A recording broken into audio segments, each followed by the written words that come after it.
Welcome, all Veve users, to the Veve Squid Games. Just kidding. Welcome, everyone. I had to play on the math. So, welcome everyone to the TapsTrades channel, where I help keep you up to date on all things Ecomi, Veve, OMI, and the NFT crypto space. I have a familiar face with me today on the TapsTrades channel joining us today. So everyone, please hit that like button and give a shout out for welcome the early Veve and OMI investor, the part whale, part bread cat, the fish father himself, Brock McBlockchain. Hey. Hey. I think my mask is not as high end as yours, but I do understand the appeal. Yeah, mine is straight from Mexico. So yeah, mine's as authentic as you can get. Do you shower with it, or do you put a bag over it? How does that work? Good question. Yeah. So I do shower with it. So it's waterproof. It's held up so far. I do have a couple extras. So love it. So I mean, we streamed a few times, I think twice last year, and yeah, last year seems like a blur. I don't know if this is. I think this is 4, but maybe I'm off. 4? Well, I don't know.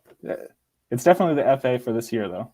FA this year, yeah. That's why I wanted to connect, because every single one of those streams, like the comments and people have been able to understand strategy from it and just find it valuable. So it's a new year, new Veve, new me, new you.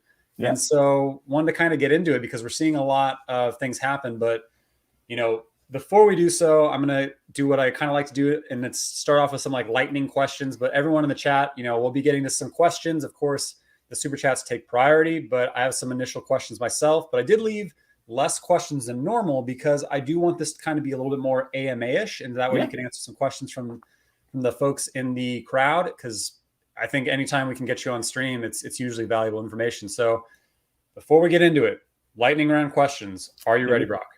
I would say yes, but last time I think it hurt. So let's do it. But also, like, I have no clue what you're going to ask me, so we'll see. All right. Again, no thinking, just off the top of your brain answer. All right, I'll try my best. All right, Dr. Doom Mighty or Green Goblin Mighty? They're both dope, but I think Doom. I think I would go with Doom. I would too. ETH or Polygon? I think both have their I have to just give an answer. I can't explain, right? No context. November. Only it's January. ETH. Veve or OMI? OMI. I feel like I can see like smoke forming out of the mask from yeah. I think as you asked me that last time, and I want to be consistent, and so I had to think. Otherwise, it's every other interview. I'll just flip flop. Yeah, we'll have to go back and see. If you could have one or the other, would you choose a low mint sub 100 DeLorean or a 1985 DeLorean? Low mint sub 100, I think. Really? Okay, that's surprised me. Yeah, I mean, I get the year is. I can explain just for people. I think the year is great. I think that's probably like the best mint that you could have pulled. But I think from a liquidity standpoint, I think everybody wants to have it to sell it rather than to have it to collect it. And I think that you'll find more liquidity to reach like a more fair value if you have a sub 100 than trying to find value in a very specific mint with just the 1985. So like, if you're going to hold, the 1985, I think makes sense. But if you're just looking to keep flipping or whatever, I think the sub 100, you'll find a buyer faster. We're still in the lightning round questions, and he can't help himself. He needs to drop strategy and like tips on it, just in the lightning round question. Yeah. Hey, so you can pick this or this. Let me talk for 3 minutes in between each one. Yeah, perfect. Lightning round. I'm super fast with the lightning. No, go ahead. All right, last one, and I had to kind of break your balls a little bit, but Frank Kozik or Ron English? I like both, but I will say Frank. All right. I hope Frank watches this and just is like, yes. And then Ron English watches it and just be like, dude, we're not friends anymore. Yeah, I mean, I've talked to Frank. Ron, I've not yet to directly cross paths. So love it. Awesome. Well, thanks to everyone who's hopping in here. I see a bunch of, we're going to get into the questions now.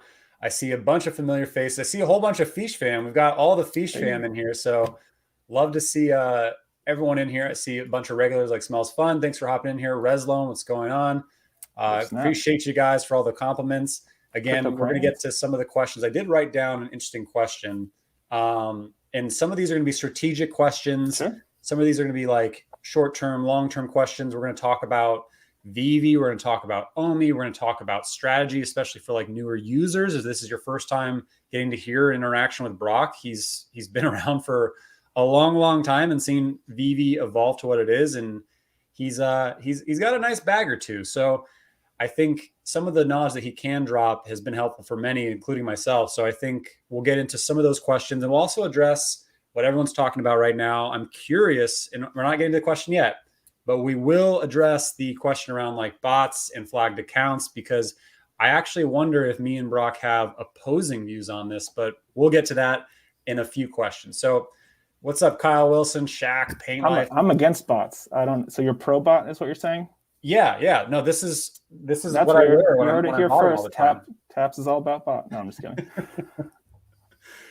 Oh man, could you imagine like to start botting now if you have 6 figures plus in VV? Like, there's just no gain for that. Like you might get, like if the only way I see like someone doing it this stage, like starting to bot, I guess, if you haven't, is if you went for something like the golden moments and you bought it and then just sold and you just didn't care about VV ever again. Like that's the only reason why you would do it. But like there's no gain long term. But again, we'll get to that. Get into it.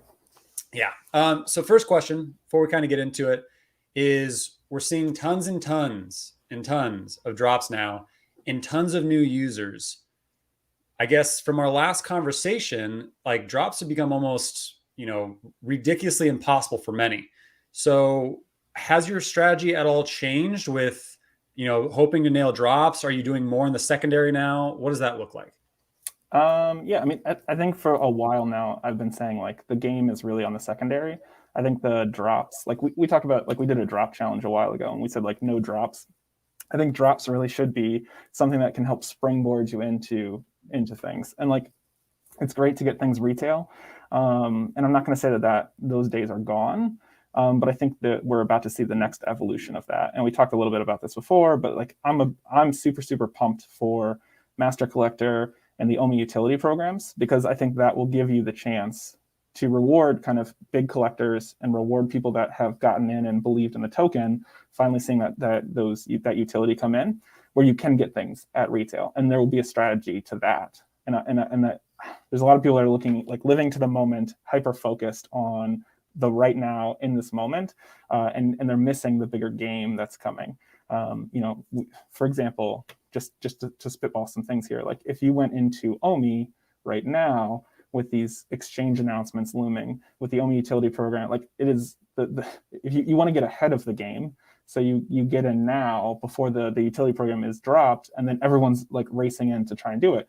That will then give you that additional kind of return, if you will, if you're going to cash out, or that further bump in what you're able to do with the token when the time comes. So sure, it's a speculative thing, but Veve they deliver. And I know right now tensions are running high for whatever reason, but like they are coming, whether it's as fast as you want or not. But when it does come, like the people that made the investment now, that will pay off to where you'll be able to get things at retail. And then you can flip that the 10x or whatever the secondary brings, and then buy the things you want, or grab the part of collections or the sets that you want, again, more at retail. And there'll be times where, from at least my understanding, you'll be able to use your Master Collector points for one kind of raffle, use OMI for another raffle, and then still take your chances on the drop with a new mechanic, where you could technically hit 3 out of 4 if you're lucky enough for a 4-piece set, and then just buy the last thing that you're remaining on the secondary or whatever. So like I think it'll get really interesting. The game will change. But like, has my strategy changed? No. I mean, the secondary has been the game for like a long time now for me. For new users, yeah, the drops you're going to lose, and whether there's bots or whatever you want to call it, like there's just supply and demand. Whether it's bots or otherwise, the supply and demand is just, there's 1 point whatever million. Someone please comment that it's all fake users or whatever, because we have to say that, I guess. But either way, there's more than 30,000 people, and there are only 30,000 to 60,000 tops, depending upon the supplies. So yeah, the game is not on the drop. The drops are a bonus. And I think when you have the mindset of that, things get easier because the game's on the secondary. That's well put. I mean, you said a couple of things there. One, I like your thought pattern around, if you nail a drop, it's bonus, right? Like you almost have an expectation that you're going to pay not a premium, that you're going to pay a larger price tag no matter what in the secondary. So if you get it on the drop, you're like, oh, hey, I got it for $40 versus $400. Because I was going with the expectation I was going to spend $400 because I want this collectible, I want this set, so on and so forth. And I also like what you said about OMI. Like, I think a lot of the big miss that people make, not just in VV, but also in OMI and crypto, is you hear something's coming and then you're like, okay, like, I know it's coming, but there's been a bunch of delays. Like, you know, a lot has happened delay wise with OMI, but you know, exchanges are happening eventually, right? So don't wait until they're announced when everyone and the brother is buying OMI. The people who are not in the know, who have not been around the whole time, buy it when it has been delayed or when nothing is happening in the dead periods. So I really like some of the things you said, and I want to get to these, but we did add something, by the way, Brock, is let's see your dance moves, because occasionally when a super chat comes in, we drop some music. Oh, okay.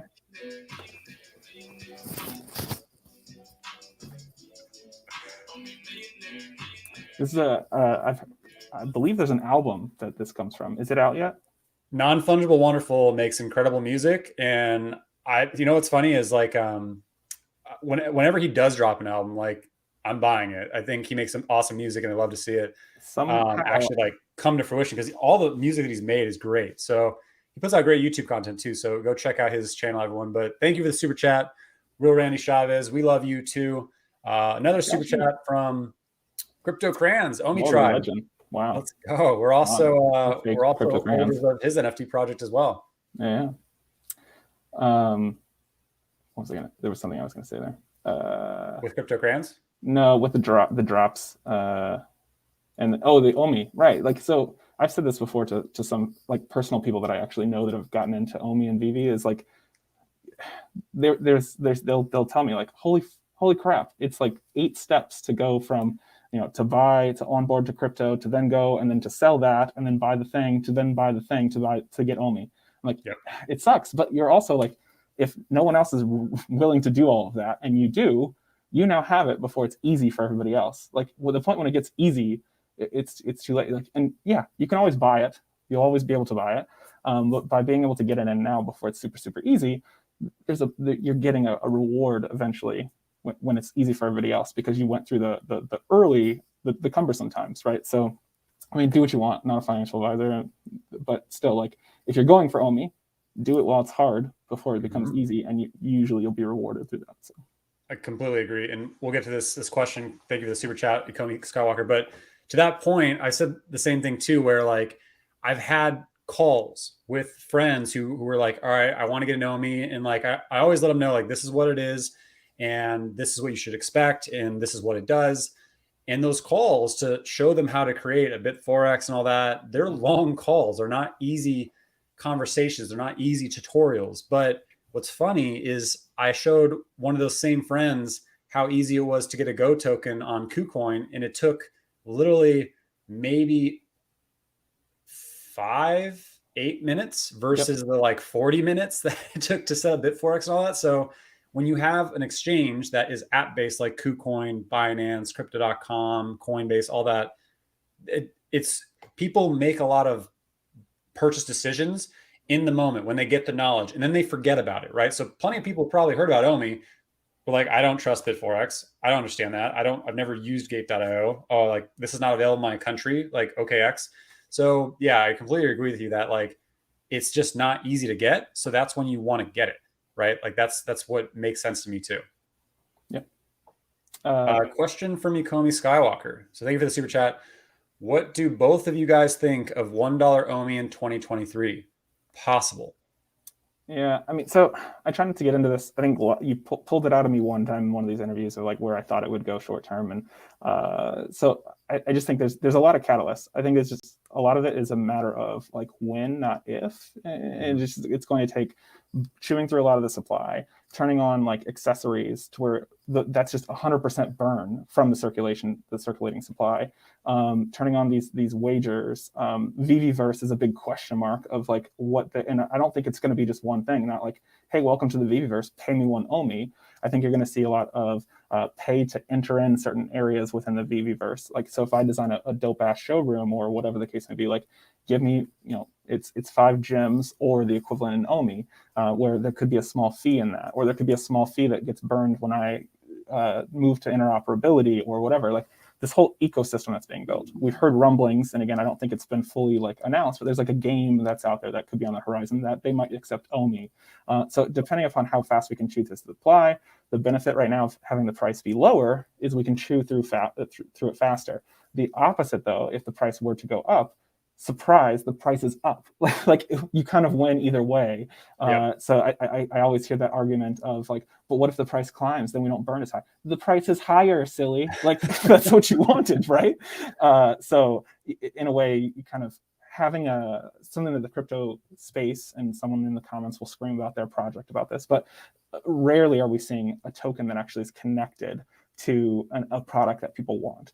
And everyone, I think, at least my mindset and the way that I look at it is, if you had the tokenomics wired up from the get-go, but the app was hard to use or whatever, we wouldn't have the user base. You need to have the user base and the product that people want. And then now we just need to connect and wire up the token. And now you've got the best of both worlds. Like it's a cart before the horse type thing. Like in a way, do you want the token wired up and no one buying anything? Or do you want everyone losing their minds to try and get drops and stuff, and then have the token come and get hooked up? So like it's just in Veve and OMI, people they want it just as much. Like it's just a matter of doing it the right way and making sure everything's tested and true and all that. So sorry, I'm not trying to tiptoe around $1 thing. I think that it's just like big exchanges, making OMI. I could see a world where if done a certain way, and I'm not a regulatory expert, but if Veve being as easy as, and we just talked about this a little bit with the exchanges, if Veve is easy enough to go and get collectibles, if they can say buy gems for $1 equals 1 gem, or buy this OMI thing that you get a discount of 10% on accessories or non-licensed goods, and it's just as easy to do within Veve. I don't have to learn exchanges. I don't have to learn this or that or whatever the case may be. Like I can just straight buy OMI. People will just buy it. And then they're like, oh, wow, the price actually went up. That's nuts. Not only do I get saved 10%, but my value went up 10%.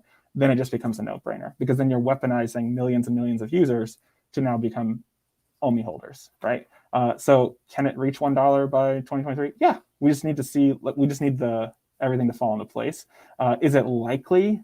That I don't know. But is it possible? Yeah, it's just, we need the catalyst to hit one after the other, and then you'll keep seeing bumps. So you can do research and see what one exchange is likely to do to a token upon listing.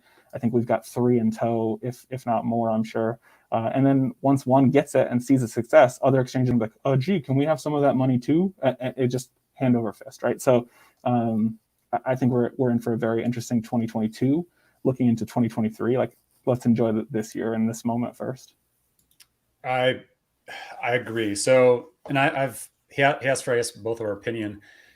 I think in some ways, I think like you are a little bit more bullish or in terms of time frame on OMI than I am. Like I didn't think $1 was possible for years and years and years, for a very long time. And then I started calculating, and I just dropped a video based on what Jeremy Padawer said on our interview with him with Cavell and Real Randy Chavez.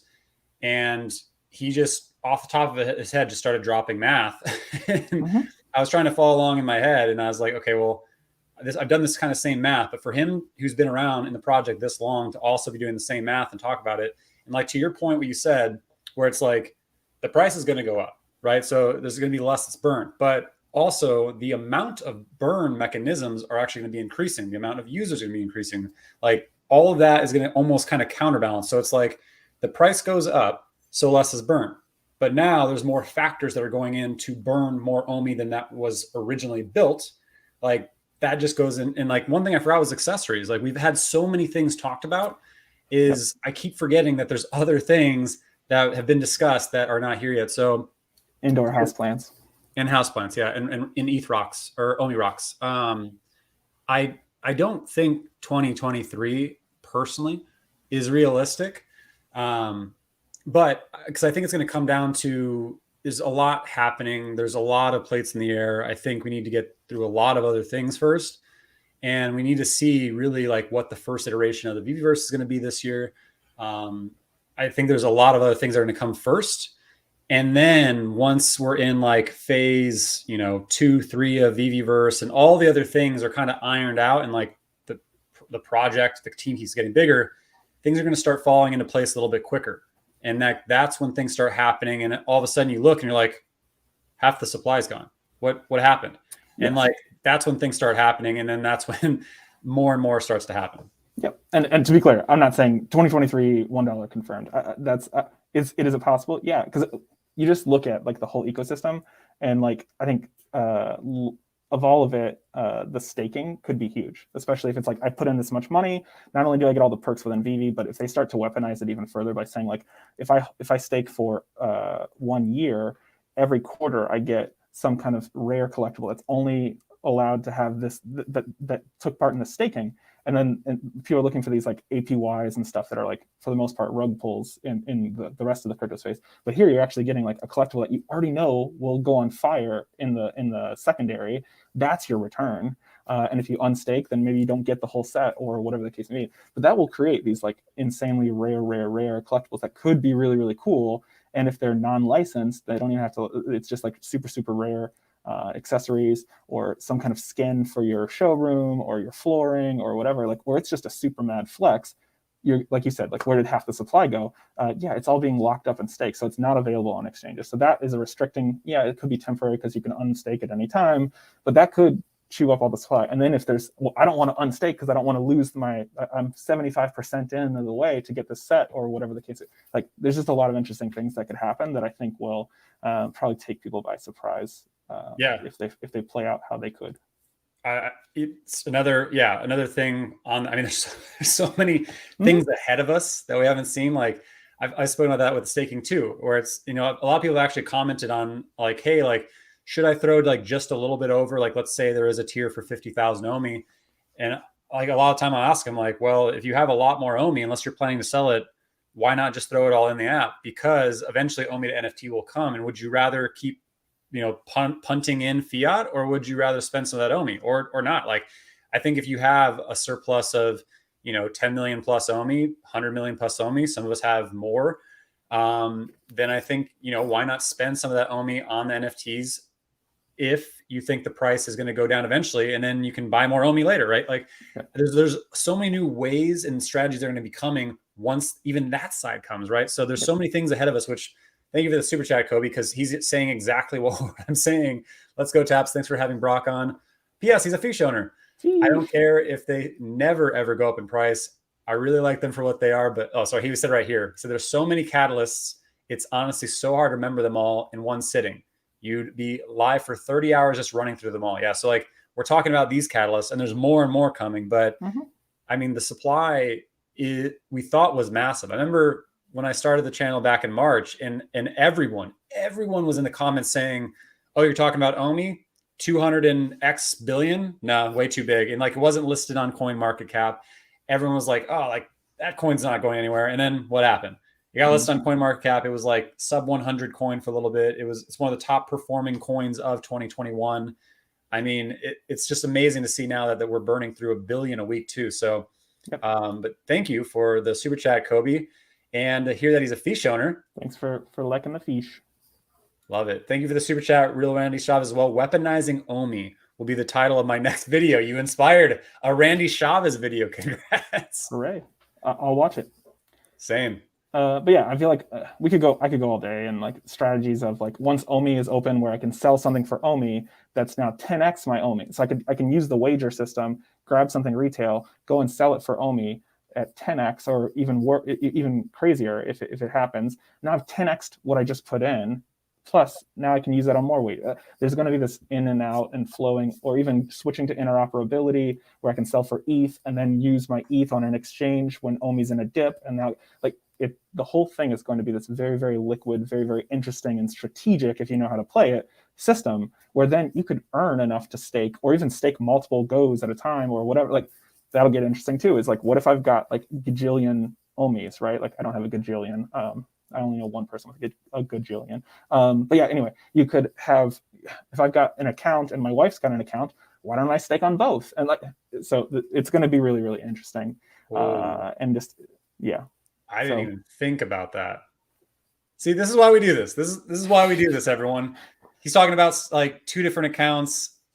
Like I'm you have a saying good amount of I have an OMI. account and my wife has an account, but you know, Staking rewards. right. Mm-hmm. I didn't even think about that. So thank you for that, because my girlfriend has an account and I do have extra OMI, so I can throw it in. Oh my God. This is why we do this, Brock. This is it. So thank you for that. And thank you for the super chat. Annette, appreciate that. Just want to say thank you for keeping the community informed about OMI and Vivi.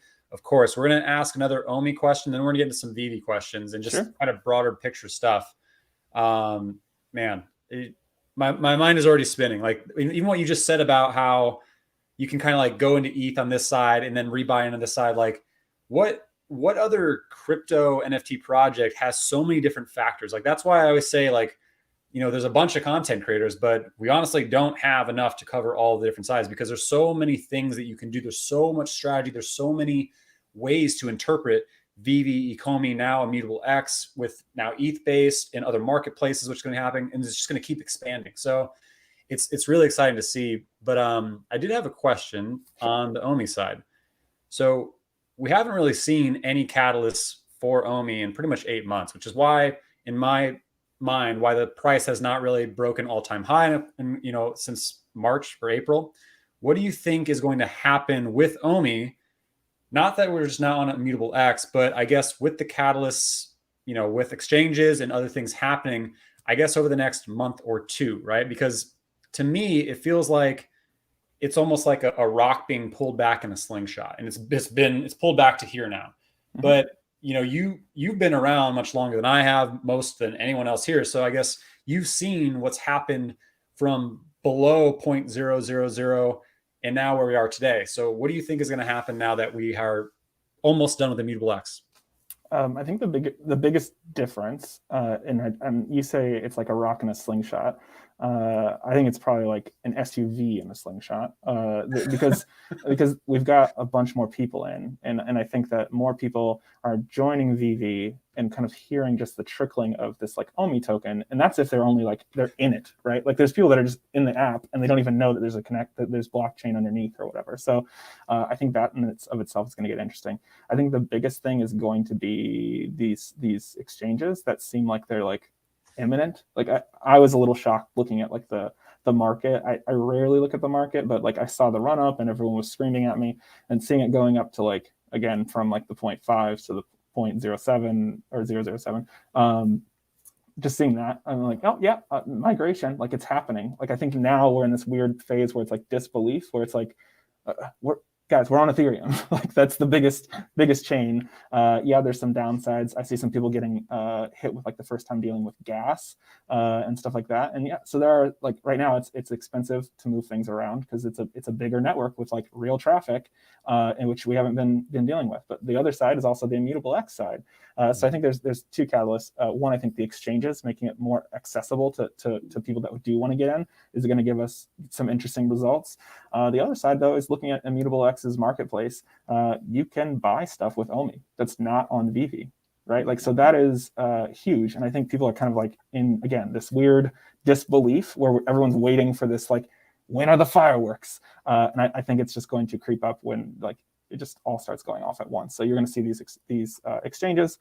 But there's also a lot of just outside of Veve space movements. Like Coinbase is dropping an NFT marketplace. Some people have seen some familiar names that are appearing to jump on there, rumblings of that. But like you could also, if you look back in time, Immutable X was supposed to be supported on OpenSea.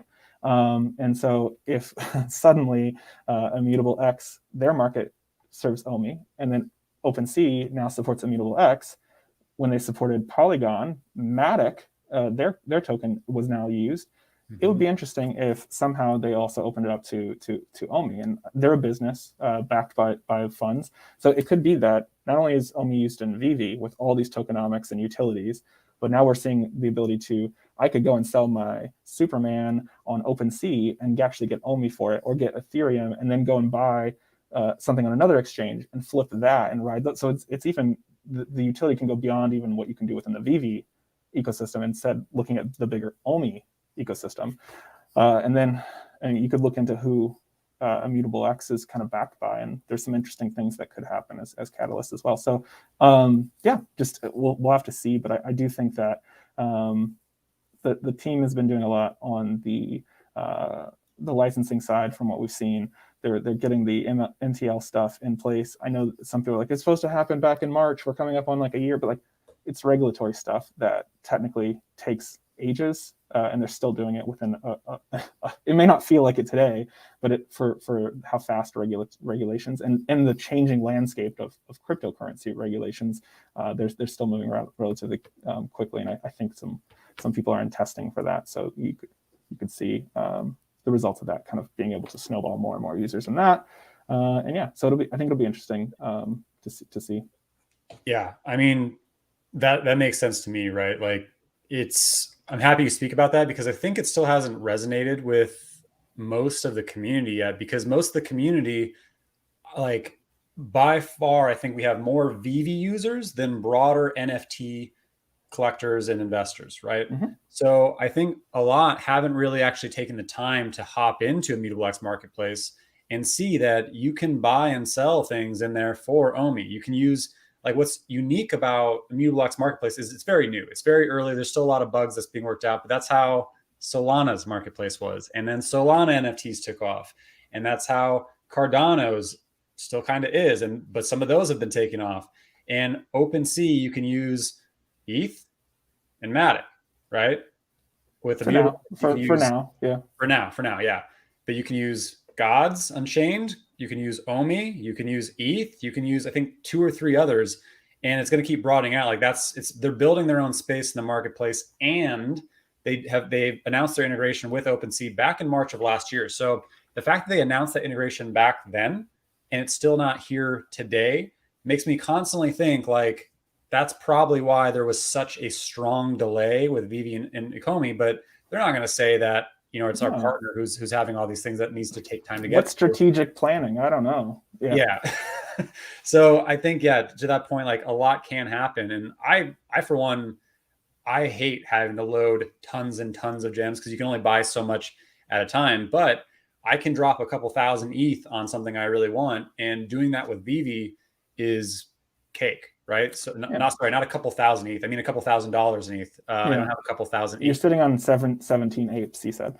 Yeah, 17 apes. Another flip side too, not to just jump in, is it's not just that you can buy stuff with OMI. It's as that marketplace, which they've got a vested interest in to make it successful, can now sell Veve stuff. And people say, holy crap, what's this? Oh, it's 3D, it's augmented reality. What's this? What's this OMI thing? Wait, they're connected. You're getting now, as IMX kind of goes to grow things, as if it does go up on the OpenSea side of things, as those now get new eyes from crypto investors, as you said, with thousands and thousands of ETH like yourself, now can then enter into that space. And I think you said too, the loading of the gems is a pain point. I think with the web platform, that'll go away to some extent. Mm-hmm. But if you are heavy in ETH and you want to get into OMI, I could buy something in ETH, just relist it for even a small discount to try and get it to move at the floor for OMI. And now my OMI can then go into the app on layer 2. And now I'm bankrolled into Veve in a large way without getting taxed. So there's a lot of interesting things that can happen. Yeah, no, I think that's a great point. And we'll get to this question. The other thing I want to add to that, actually, I think I lost my train of thought. I'm sorry. I'll come back to it. But we have a few super chats, so I want to make sure I get to them. But sure. DW asked, thank you for the $2 super chat. I appreciate you. I was wondering why you sold your only secret rare Spidey. And I think you sold around like 50K? Like 52, something like that, yeah. Yeah, so I mean, a couple of reasons. Happy to dive into it. One, I think that the Spidey thing, I think is, I started to see some interesting things happen in the market. I do think that there are grails, and I do think that there'll be value. And I'm not saying that the Spider-Man's not valuable, but I wanted to make it real. So I bought that thing, or I got it off a drop at $400. The $52,000 that I actually have versus the floor being at a set number, but not actually seeing sales there, again, is something. And I think it went right after I sold it. It went to $100,000. Why? Because there was an actual legit sale at 52, proving the value at that level, which then allows it to go climb higher. So in a way, me selling kind of helped a little bit. I'm not trying to say like, oh, I made you all rich, like not what I'm saying. But I wanted to take something off the table. Another thing that I noticed myself doing, and this is me personally, I started getting really, really obsessed with completing sets and trying to own everything. And so I needed to do something that would hurt later. And so by doing that, I sold my entire, not just that, I sold my entire Spider-Man set. So it wasn't just the big boy, it was the whole entire set. Because now I have a set that I can't just go easily back and fix. The other side of that is looking at if it's at 52, realistically, how much higher can it climb? A 5x? Or can I take that 52,000, go heavy into stuff that I don't think people are looking at, and then future gains? I believe what I was able to kind of invest in, besides 100 Loki alligators for just to support Randy in his effort to become the croc world of VeveVerse.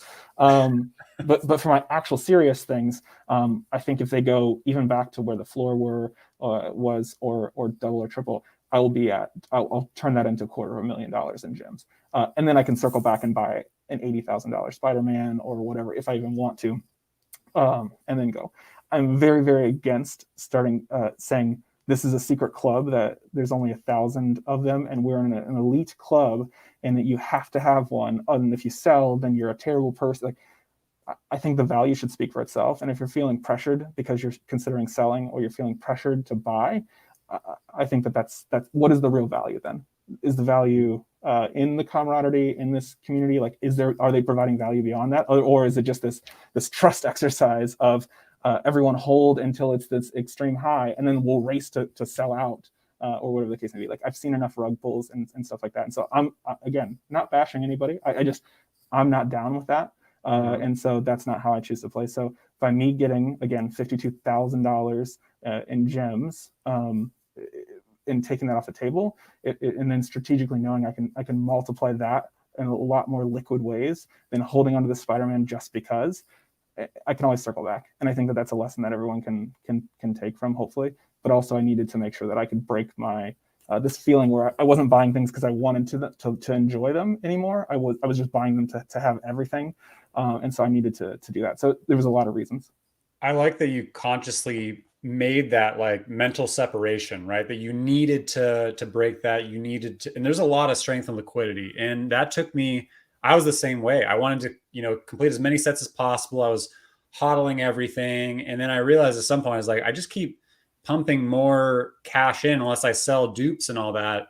And if I flip some of these things that people are rallying up because whether they're saying like, hey, this is worth this, it's a blue chip, or I can kind of ride that momentum. And when I have liquidity, I can then buy things that are not being talked about. And then when they're talked about, I ride that up and sell it. And I've been able to kind of flip my way up into a pretty solid amount of gems. And actually now I have the same amount of sets I had before, but I have more collectibles and I have more gems. So yep. I completely understand that. And like, I'm happy you answered that, because I think a lot of people are like, why would you ever sell a blue chip? And sometimes it's worth it depending on the phases that's happening, whether it's a gem squeeze or people are pumping it. Like, it's always a risk no matter what, but it's good to hear someone like yourself who, you have a lot of VV collectibles. How many sets are you at now? I'm over 90. But again, I some of that's just as a side effect of buying things that I actually like. Mm-hmm. I could, if I was chasing sets, I'd play a different game. I think now I've changed how I play it. And so as I've said before, I've got a pocket that's like the vault of the things that I like. And then there's the other side that is the strategic investments where this is being disrespected. So I'm going to go heavy into it because I think it's got a lot of future. And sometimes, like calling out, sometimes I make investments that I think are really, really wise that have yet to pan out. So don't think that like I've got the silver bullet and just whatever I think. I've also tried very, very actively not to say on Twitter or anywhere else. People will DM me and say, should I do this or this? I'm like, I'll tell you what I think, but I don't have the future like lens that I know. I still, but because I've been able to play the game enough, I've got gems that I can just like let them vanish and it won't hurt to make those like rainy day plays. Mm-hmm. And then also some shenanigans. Like I have one comic that I have a lot of because a friend of mine thought it was hilarious and we got into who can buy the most. It is a dumb investment. And same thing, the Gators, again, I love them, but I'm not trying to start a club where you have to have 100 gators. Or I just think it's hilarious that I want in the VV room to have this like really, really great showroom. And then people walking like, oh, and then like, oh, over there, and they open a door and it's 100+ gators just there. I think that will be hilarious. And so again, I'm not trying to say that they're going to go to the moon or whatever. I do think that there's a benefit, at least in having some of them, but I'm not buying them to dump later. I'm buying them because I just think it's hilarious. Whereas other folks, just be careful who you're listening to, because not everybody is doing what's best for you. I'm not perfect, but I'm trying not to also like lead people off a cliff and then take the money and run, kind of thing. That's really good to hear, because I mean, like you post like strategies, and like I've definitely seen you post things on Twitter where you're like, hey, like things are being disrespected, as you say, like, right, like something that's not being looked at, and you're like, like cough or whatever. Like, I've noticed that this is like below this, like, but you're not doing it to pump it. Like, you're actually trying to help the community. And like, that's what I'm looking at is a lot of the time you see tweets where people are pumping something. And then I'm like, okay, well, if they're pumping something that I hold, like, are they going to keep pumping it? Do I hold it until it's at max pump and then sell it? Or is it going to stay there? Like, it's always this game, but it's good to know that, a lot of your tweets and a lot of the tips that you drop are not for your financial gain. It's because you're like, hey, like, look, this is what this is. But thank you for the super chat. To that, I mean, there's times where I've said like, I think this is an opportunity, but I have two of them, because not every time that I've got, and I'll show the screenshot, like not every time am I don't know. Some people do think that like if I'm trying to pump stuff or whatever, like that I've preloaded up 50 of them and I'm just going to dump on people. Like, no, that's not, like, I'm playing a different game. I'm lucky enough to play a different game where I would much rather just like call out opportunities to help others get the things they really want than to try and take some kind of short game. Like, it's not worth my integrity for $10,000, $50,000. Like, it's just not. So, but yeah, I don't know. I'm far from perfect, but I am trying to help people generally. So. Awesome. And thank you for the super chat, 369 Wise Mind Crypto. I believe having a good balance of collectibles to OMI ratio as a portfolio is one of the best portfolios you can have in crypto, period. I think it's well said. No disagreements there. Thank you. Kobe Collects would buy cat masks as NFTs. Just saying. I mean, just maybe the second yeah. Fish project could be cat masks. Or cat masks for Fish. Anyway. Okay. Ooh, there we go. Thank you for the super chat, Bay. I think it's to you. So thank you for that, Real Randy Chavez. And thank you, Nicole Green, for the super chat. $5 super chat. And thank you so much, My Collectibles, for the $2 super chat. Great review with NFT Project or Pirates. Amazing info. Thank you so much. I had the interview with Chad at NFT Pirates last night, and he premiered it this morning. It was a great conversation. Gail says, my mama says the alligators are ornery because they got all them teeth and no toothbrush. That's FAX. Yeah. I love it. So one thing I did want to address, I'm kind of hopping around here because there's a lot of questions and a lot of things happening. Yeah. I mean, you've seen it. We've all seen it. And I'm kind of curious because people want it addressed. And, I don't work for Ecomi. I don't work for Veve. You don't work for Ecomi, Veve, but we all have opinions. So I'm curious, there's a lot of frustration right now with the community with not just bots, but also innocent accounts being flagged as bots. So, or being locked out of their accounts for months and then getting canned responses from Ecomi and Ecomi not really addressing it on Twitter or anywhere. What is your take on that? So I'll say, I'm happy to dive into that, but I do want to say just some things ahead of time too. It's like a lot of us live and breathe this community. But at the same time, this community is spread out across many different mediums. So there's like the Twitter where I typically hang because I feel like I can say whatever I want. There's people on the Discord. There's people that are on Facebook, which, whatever. But there's a huge community there. There's people on Telegram. There's people that have their own sub hidden Discords that like it's just for exclusive groups or whatever. Some of them even charge that I've heard. Anyway, so we're spread out. And I think that if you look at any one little microcosm of this bigger ecosystem, it's very, very easy to get biased to, oh my God, this is happening to everyone. And so just that is something worth I kind of blend into different areas. And so maybe I've got a different view of the wider picture than one might have in a very, very small focused area where you feel not echo chambery, but you're, if I'm in a group and two people say they've got an issue and the group is 8 people, oh my gosh, it's happening to 25% of the entire user base. Like, it's easy to fall into that. So I would say that. I would also say that with machine learning, which I believe they've talked about a little bit, they're in this interesting cat and mouse game. And so if you say, I don't want the bots, please get rid of them, and then it seems like they're doing nothing, but then randomly you start seeing these big stings go down where we see these very, very heavy tiers of all these people that were using. They were just trying to bot to level the playing field because the other people are bot. It's this shenanigan game. But anyway, any information that Veve comes forward with and says, hey guys, relax, we've banned everyone that has a specific type of name on the app because we found this kind of proof. Well, guess what the bot people are going to do? No longer have those types of names, and now they're hiding. So it's this back and forth, and there has to be some, anything that they give out is ammunition to the people that are trying to abuse the system. So that's one level of this very, very complicated game. The other side would be that because they're using machine learning, there are some what's called like false positives. So I'm in no way saying if you got banned that you are bad. All I'm saying usually when I'm on Twitter is that I don't have the proof. Veve does, so I'm leaving it up to them.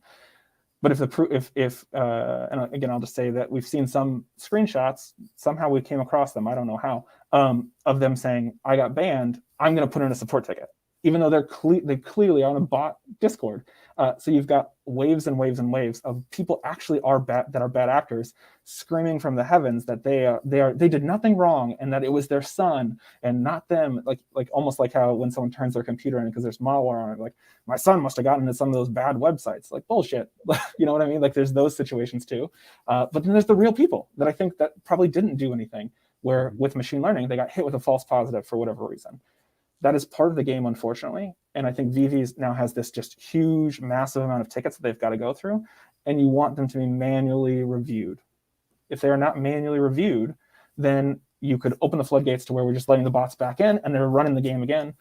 That is the side effect is that the real users that get caught as those false positives are now kind of stuck in the middle. So do I think they could have been better in the communication? Yes, but it's also a slippery slope because there's more. If they're like, sorry, you got popped for this false positive because you did X, Y, and Z, now that's ammunition back on the other side for the bots or the people that got caught to now use the same argument to try and get themselves unbanned, right? So It's a very, very complicated game. I'm not trying to say that Veve is perfect, but I think given the situation of trying to do the best possible experience for the whole in removing some of these bots, they're making moves somewhat seemingly in silence. And I'll just say, going back to when we've seen previous issues, there was like a drop where some people said they got it, or it's not that they said they got it, they actually got it, but then they didn't get it because there was a glitch. They made that right and gave everyone a duplicate or a different variant. Before that, with the 2D comic drop, there was a thing where gems got reversed and they weren't supposed to be and all that. They made it right. I'm not saying that Veve is going to just give stuff out. I have no clue, but they always have, then they've got a track record, not in the last month, not in the last week or whatever, that they've only started doing this or they say that they've done it. They've got a year plus with the app where they have made it right. And so it's frustrating. I could, if I was locked out of my account, I would probably be upset, especially if I did nothing wrong. And not knowing what you did wrong or whatever, like that communication, I feel like that is something that can definitely improve. But I also feel like they're in the reality where they're fighting tons of people that are trying to be bad actors and stop that so that everyone overall can have a good experience. So I hope that it's a temporary pain that can be alleviated. And with machine learning, sorry, I can see you're chomping at the bit. With machine learning, those false positives happen and you start dialing in like, okay, these false positives, this triggered this false positive. Let's dial that in. Oh, this over here caused this false positive. Dial that in. And it starts to get smarter and smarter and smarter until using digital like fingerprinting and all these other things, it just becomes a bigger and bigger ban hammer that actually does get the bad actors and saves the good actors because they have the opposite. Like not only just the thing that causes you to potentially be a bot, but the thing that is the safeguard that is not a bot. And it's a process. I do think that they can get better with the communication strategy and all of that, but there might be a reason that we're not privy to as to why. So I'm sure they'll do the best they always have, and they'll try their best. And I think that it'll probably get resolved sooner rather than later. It does suck that for some folks it's been 5 weeks. But I also will say there was somebody that was stuck for 5 weeks. I stuck my neck out for them to try and get it looked at as a special case. And there was ironclad proof that they were botting. So just because someone's crying on Twitter, I've just, even though I want to help everybody and be a nice person and do whatever, sometimes it's just I'm leaving it up to Vivi, who has the data, versus me to try and pick who is right and who's wrong and everybody. Like, I'm not pointing fingers. It sucks if that's you and you did nothing wrong, but I'm sure that Vivi will go as fast as they can to get that reviewed. And happy to dig up more, but I've talked a lot of times. So go ahead. I mean, that's great. I actually, like, you kind of hit me with a few things there that I wasn't expecting. One, you know, I'm happy to hear that you're empathetic, like, and like acknowledging that it is happening, because I think it's pretty clear that there are some people in our community, like, you know, that have been hit, like they're even like their kids and like other family members, like people that are newer to Vivi, that they like, you're like, hey, like, come check it out, and then they get banned or get blocked, and they're like, what the heck? Like, I put money into this thing. So I'm happy to hear that it's acknowledged. But, and I've kind of thought that's what was happening. I said, like, they've overcorrected, right? Like they went so heavy to get after all the bots that everyone was complaining about, and now it's created an over, like, there's the false positives, right? And like that, I didn't even think about the fact that machine learning is kind of like pulling in like things that are actually going to actually flag these accounts, and like that could be the machine learning that's happening, and then they have to go back and like look at the queue and see, all right, is this person who's crying or who's saying like, hey, I was banned, are they crying wolf or are they legit?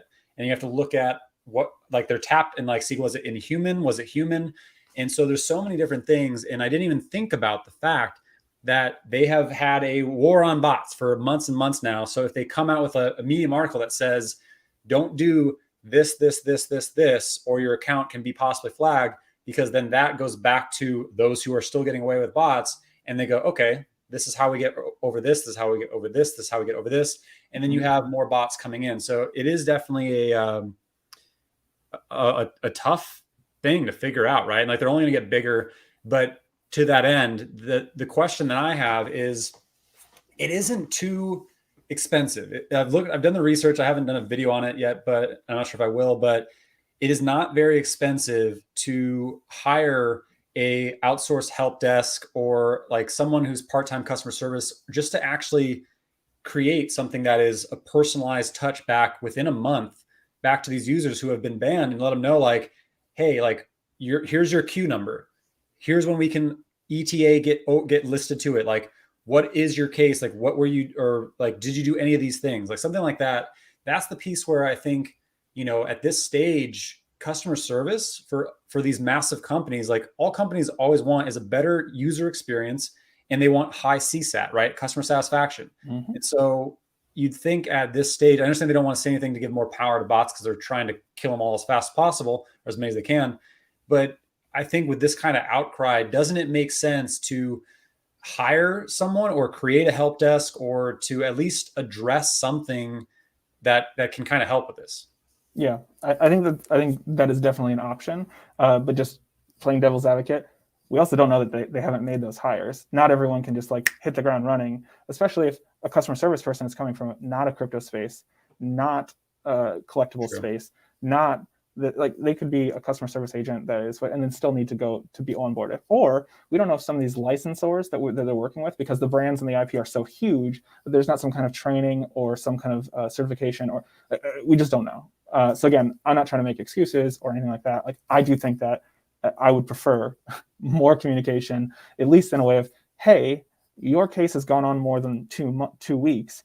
Just know we've got an overwhelming, here is some kind of percentage. You're in a very, very small percentage. We're still trying to review. We can't give you any information because XYZ. Like, I'm with you. Like, even though you don't want to give ammo to the bots, there still might be some happy medium where you're just giving people a heads up of, we're trying to review your case. Here's what to expect, those kinds of things.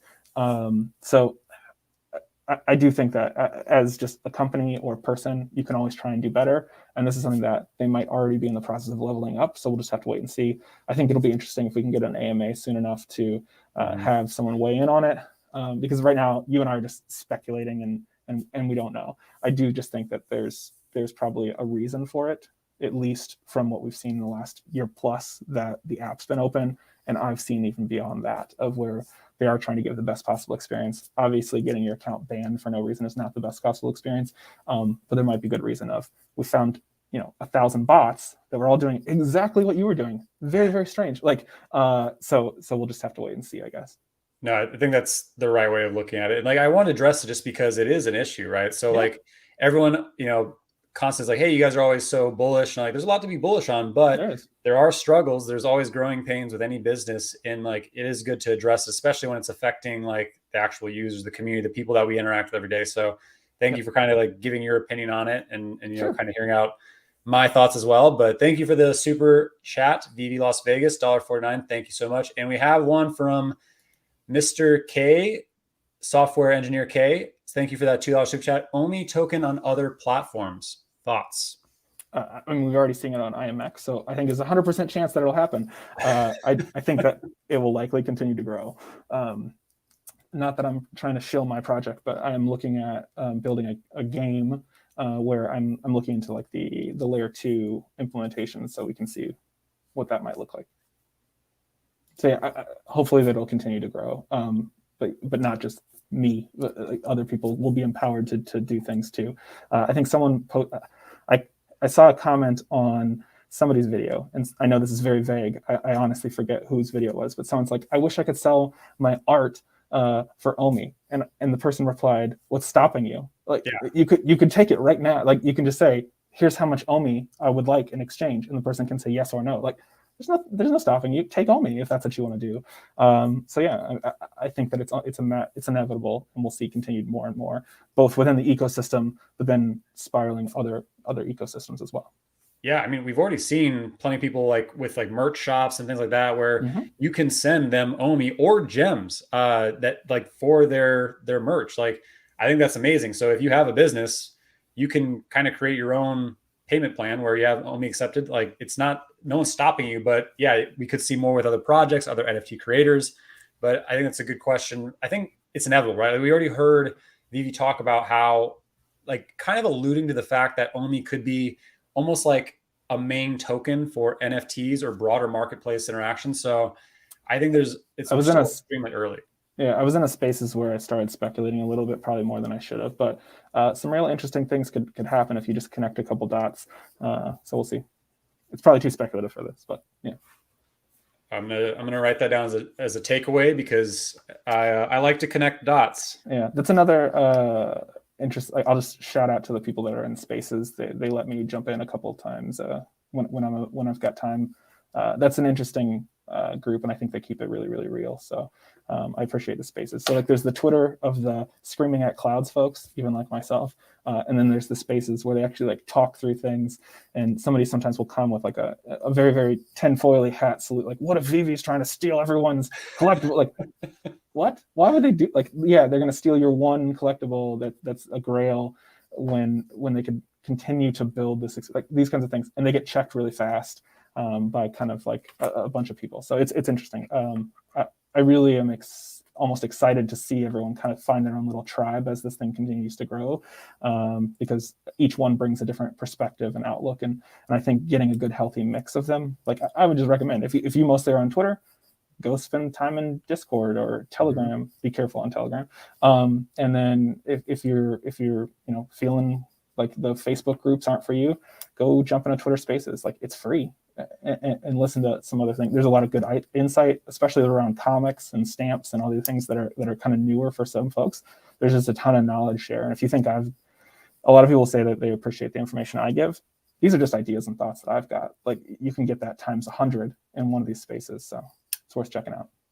Love it. And we're going to get to a question around MTL. We're going to get to a question around kind of like flipping and for not just new users, but also current users. But I do see a super chat. Oh, I love the shirt. Thank you. I do see a super chat, and I think it's actually a pretty good question. So thank you for that, 369 Wise Mind, for the $5 super chat. I think Recur is another catalyst for Vivi. I have an opinion on that, but what are your thoughts on Recur? I'm not sure if you saw their new article that came out with the interview from the CEO, but it was actually pretty interesting. For Recur, no, I've not seen the article for that. I will say that I'm probably like super. Hey, sorry, I missed our chat. We'll reschedule for sure. I think Recur and anybody that's jumping in, as long as they're doing an actual like legit product and pushing for like the up and up, I think there's just a lot of people. It's like, oh, look at all that money, let me go chase in and rug. Like there's a bunch of nonsense, right? But if Recur is really doing it, like I know when they first came on, everyone kind of showed their teeth, like, grr, this is ours, we're the best. Feel how you feel. I agree that Veve brings like a premium product, but also like if there's another one entering the space, it only helps solidify yours. Like competition doesn't always mean bad. And if anything, if you're like, well, Veve needs to, hurry up in this, and I'm going to yell at them, and if I don't yell at them, they won't do anything. Like they're a company. I think they're going to do that regardless, right? But good job if you need the gold star or the sticker. Or, I found the secret to get drops, and without me, you wouldn't be good. Like, okay, great, gold star for you, I guess too. But when the competition comes in, it does kind of light a fire. Or Veve in a way might have been holding back. So when I was doing AR VR stuff, there was a time where I was working alongside Microsoft for their HoloLens, and we were like, oh my gosh, you could do this and this and this, and like we want to do all these things, and they're like, whoa, no. We would just like digital clip art, please. Like we just want like a ballerina that you can place in space, and we just want that. You're too crazy with all of these thoughts and ideas. And the reason for it wasn't because they didn't see the future. It was that they were the only ones at that point. They would have been competing with themselves, and you don't want to like push it 100 yards forward to then have your competition go, oh, great idea, we'll do that and this. So Veve might be sitting on a bunch of stuff that we're not privy to because there is no competition. So sometimes competition will bring out where it's like, oh, Recur is doing what Veve does, but in this way. And Veve's like, cool, we're going to do that and this other thing we've been sitting on. Like we as customers and investors, for if you're getting down like that, actually benefit more from competition than we will lose. So the knee jerk is, get away, we're the best, leave us alone, we were doing it alone by ourselves. But like, it's actually good. Like so relax, like, bring it down. And it doesn't matter if who knows about us or doesn't know about us or hasn't done the research. Like there's just one person, and I'm not even going to say their name because like it doesn't matter. If they're supposedly an expert in the space and they haven't done their research on one thing, cool. Yeah, none of us believe that. I completely agree. I mean, I think Recur's, when I read the article, and I thought it was pretty interesting to see, like, they have a pretty massive company. There's a lot of money in it. Mm-hmm. But a lot of what was in the article was like, we will build this, or this will be coming, and eventually we'll have this. And yet so far we have the passes. And so those passes are going to be like experiences, and like you're going to be able to buy certain collectibles. And so it is a competitor, but it like, they have to catch up to 4 million NFTs, to a 1.5 million active monthly user base, and like there's so many different levels to what has been built already. And there's not saying they can't, but also to your point, like same thing, like it's such a nascent baby space that people will find Recur. And because of that, they'll find Veve. People in Veve will like some of the stuff on Recur. And so they'll collect both. The fact that they'll leave Veve, probably not, because they've seen how much money it can make. They could prefer Recur, but you never know. And then same thing with all the other competitors. I mean, there's a reason why there's like Uber is successful, Lyft is successful, Amazon successful, Shopify successful, and Coca-Cola, Pepsi, right? Like there's always competitors, but they kind of grow in the space until it is a monstrous space, which this is still this big of a space. Yep. So I agree. Like, I don't think it's a threat. I think it's good right now, and I look forward to seeing what they built, which I have 2 Recur passes. Okay, yeah. How do we end that? No, I'm just kidding. You're like, I have 40. I have 0. But also, like, I think that I'm super happy with, again, not saying Veve is perfect, but like I like everything that's coming out, and the whole something for everyone. Even again, I'm not gonna crap on any of the drops. So there are times where things drop, and I'm just like, yeah, I'm not super excited about that. I'll save my gems for whatever. It is the benefit though, right? To have, if something for everyone is a thing, doesn't mean that everything is for you. And Veve has a lot.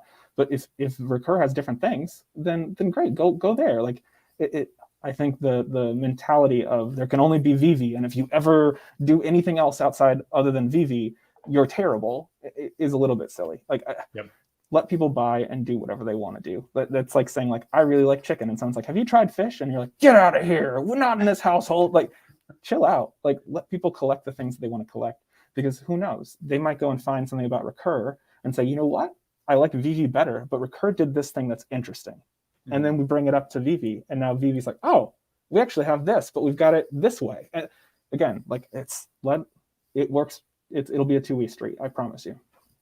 Awesome. And thank you for the super chat for OMI the Clown in the house. Appreciate that. Happy to see you in here, man. So let's get into a little bit of like the strategy side when it comes to flipping and just actually gaining liquidity into Veve, because I think it's important, right? We have a ton of new users, and I constantly think a new user coming in here, they want to buy things, and they can try for drops and hopefully they get lucky and they score a secret rare and ultra rare and they can flip it for gems, or maybe they just want to collect it, right? Mm-hmm. But a lot of them see the blue chips that we have, right? Like a Todd or a Riso or a Spidey or a Walt, right? And they want that. But they don't want to pump in $40,000. A lot of people don't have $40,000 to just throw into an app, first time experience. But there's also a bunch of OGs. Maybe they, like myself, I missed out on a Walt. So what kind of, I guess, strategy or thoughts do you have on, I guess, flipping your way up to a blue chip if you don't have one today? And I guess, what are some kind of thoughts on that, right? Like, are you looking at buying a bunch of commons and then selling them once they rally? Or are you looking at, certain catalysts upcoming? How do you kind of find a way to flip into a bigger collectible? Yeah, I think it's a good idea, or a good question. But I will say, like, think about it this way. It's like you're living paycheck to paycheck. You've got $5 in your pocket, and you're like, wow, one day I'd really like to own a house, but they're so expensive. Like, know where you're starting at, and don't have the goal immediately be a house. Like, I would like to have lunch not just today, but tomorrow, right? Like, how do I go just one step further? How do I just double, right? And then start to pay attention, do the research in the market. Do not, if it helps, stay off Twitter. Like, don't listen to people saying, oh my God, this is undervalued. Like, it's to the point now where I in my head, I have to just shut off some of the comments I get, because I'll say like, oh man, I'm super excited about this drop. And someone will try and hijack my comments and say, yeah, you're right. And also the hoverboards are undervalued as crap. And it's like, what? No, like, so, but look at the market, and there's tools out there that can help you. I personally don't use the tools because I think I've got like a pulse on, like, everyone's seemingly to go over here. Like, this is really, really hot. That means it's time to go and check back this collection, because it's probably not. Like, everyone's dumping here to chase the shiny object. Lurk in the shadows. Wherever there is, like, the lights being spotted on, don't go there. Back it up and go somewhere else, because that's where the opportunities are. If the floor is 500 on something and everyone is buying it, and you buy it, guess what? The floor is going to dip and climb maybe a little bit, but it's not going to surge. If you're buying the thing that's surging, you're setting yourself up to. It's similar to like a crypto thing. Like, there are people that don't buy green candles. They'll wait until there's a correction. So if you really, really want the thing, even if you have the money, wait until see if there's a correction. Like, study the price of the thing that you really, really want and buy it on a dip, or buy it during a gem squeeze, or whatever the case may be. Like, that's how to play it, as far as like getting what you're after. But also don't just say like, oh, I've got a couple Myrmicorns and I'm going to flip my way to that Walt. It's just not likely. You need to instead kind of reel it back in and say, if I'm playing with a couple $100s, what is something I can buy at that arena that will go up? For example, had you bought like the Thing, the Mighties, like a while back when it was being disrespected at the retail or even sub-retail, like $8. $8. It's now what, 50, 60 bucks? Don't disrespect yourself and say like, well, I'm not going to do $8 now for what, $50? Like, that's a 5x, homie. Like, play where you can play. And then now that I've 4x that, now put that 4x back into something else, 4x that. Now put it back into something else, 4x that. Like, playing in your lane, you can have progress instead of taking a risk at $500 when you've got 499 gems. Now sitting on that forever, saying this is not going to ever make me money. Panic selling that at 450 and then going to the other, and then say like, why am I not winning the game? You have to be strategic. It's the people that are they're unfortunately are going to be people that lose the game of Veve, because they're going to chase because they got influenced into buying something at the top. Then it goes down. They now are like, well, I'm losing money. What other opportunities are out there? I'll sell this at a loss and I'll go over here and I'll sell this at a loss. And now it's like, well, I hate Veve because I lost all my money. Like, don't sell lower if you don't have to, but also don't overextend yourself in something that's going to lock you down. Gem management is key. If you have 100 gems, you play with 20 gems, right? Mm-hmm. Like, don't overextend it, because The 80% on retainer now lets you jump into opportunities where something's just being disrespected, and then you can sell when that goes to the top. If you see something that's pumping or whatever, unless that is your piece and you love the mint, don't get married to it. If you're flipping, don't get married to your collectibles. Sell into that FOMO and get out. Oh yeah, sorry. The Gale seems to be loading up. Mighties are terrible. Everyone should do. I've heard hoverboards are great. No, yes, I think are trash. Stop buying them. No, I did recently buy some hoverboards even because I'm starting to think not only there's the secondary market, but again, it's the 5D, 6D chess. If the VeveVerse is coming, how are we going to all navigate around? Maybe it's hoverboards. Maybe it's those Lincoln skateboards, which has some of the rarest quantities in the app right now, aside from like Donnie's or whatever. That's funny you mentioned that. Grabbing bought some. Oh really? Yeah, the gold ones. Disrespected. They're down. The gold ones were like 16K at one point, and now they're back down to 4. That is if someone bought that, they're hurting. And so getting into that though, that when they pump up like that, that's kind of a signal of where they could potentially be. So if you've got the 4K, again, not everyone, this is not fine. Like, jump into 4K if you've only got 4, or put more gems in so you can get, like, not saying that, make a plan and try and just focus on how can I double this? How can I triple this? Playing that eventually will buy you the space to then level up of now I can play in the $100 arena. And when you're playing with 100 and letting that go to 400, now you're making 300 gems per swing trade or whatever. And then eventually you can look into like the thousands, and like looking at the Labbit, the Christmas Labbit, the UR or the ultra rare is 1,000. The other ones are close to 2,000. That's an opportunity. But is it like there's trade-offs? Is it Christmas time? Like, is that one really Christmassy, or is it a gold Labbit? Like, what are people going to do when those go to like the interoperability? There's a good chance that those will then do well. So that's a huge opportunity if that's something that you're willing to. Like, these are the things you have to look at, and there's a lot of layers, and it can be really, really confusing. Something like selling my Spider-Man let me have that clarity back to where I wasn't married to an item and I was just holding it just because it's super rare or it's whatever. Like, sometimes the path to get to what you want, like whether it's a Walt or another blue chip, is not a direct path. Sometimes you're going to have to go almost backwards to then work on a side thing to then grow it and then come back in. The people that think that otherwise, I think, are the ones that are looking at like, how am I going to climb this mountain? And really the answer is step by step. Yep. No, I think that's well said. And if I can add one thing to that too, I would say make sure you're paying attention to the broader market, what's happening with the momentum, right? Because pretty much every month or two, we have a gem squeeze, and it's usually tied around like a big brand or a ton of drops all happening at once. And like, it's either a big gem squeeze, which I think you're the one who or you were one of the early ones who started talking about gem squeezes. I'm not sure if you created the phrase, but I love it.